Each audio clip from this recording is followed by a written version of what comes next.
the drill again. That's all I can tell you. Had you ever done that exercise right away at the start?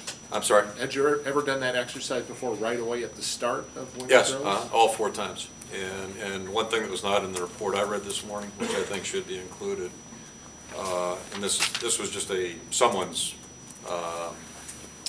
analysis of the report, not the report itself. I think a key point, I made this back in February. The one we did in 2004, that was after a 3+ week break also. So that was one of the things in my mind back in January. Perhaps it was the break. The 2004 case would contradict that. And I think our players would tell you that was a more strenuous, rigorous test than the one we did this time. So again, a lot of unanswered questions. How disappointed you didn't find a smoking gun in this whole thing? Yeah, to me, it would have been great. It's like anything, if your hand hurts, it's nice to find out what exactly caused it, and yeah, it would have been really helpful.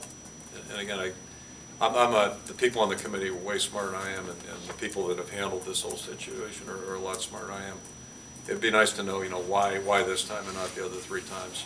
So, but I was glad the committee was clear in saying that the players were not at fault and the staff was not at fault. You said you're going to drop this drill. Are you backing off at all on your whole physical regimen? I don't think we can, John. I mean, things we do in this, part of this activity is trying to put everybody through challenging periods, and but we will not do that drill again. That's one thing we have learned for sure. Until we know that it is, we're not going to have that outcome again. We can't go down that path. The report mentions some animosity still with parents, or just, I don't know if animosity is the right word, but I don't know, anger or anguish, something like that. Has that been smoothed over, or is all players in the fold? Yeah, I think we're moving along pretty well. I think we are. But that's my perspective. And the biggest thing is the players are doing well. They've been monitored real closely each and every week through this period. They're doing well, so I think things are moving along. You mentioned that they're clear. Does that mean they're practicing, and have they been working out?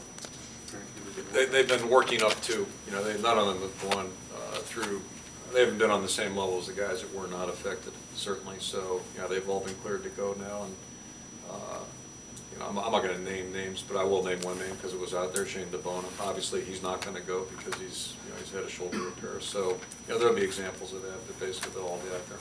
Will they be monitored differently from this point on, or at some point? The first four practices, we'll kind of work them up. They won't go full volume. Much like guys, we have other guys in that same category that are coming off injuries right now, and they'll continue to be monitored by Dr. Smoot. I would anticipate. I know through this semester, and I don't know if it'll carry into the summer. And I'll just share this with you. I think one thing that we'll do moving forward is do some more, as I kind of alluded to with our sports medicine department, do a little bit more research on this. Because one thing, and again, I'm not a medical expert, but just listening to conversations, it's pretty apparent to me that a person who's in training, their levels, the CK levels, are much different than someone who sits on their duff a lot like me. My level will be a lot different than one of our athletes. So, yeah, but there's a lot of unknowns in this whole area, at least from what I've been able to ascertain. Did you think they were going to find a specific reason for this?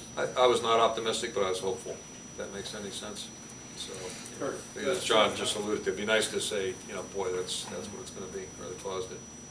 That said, how frustrated during this process did you get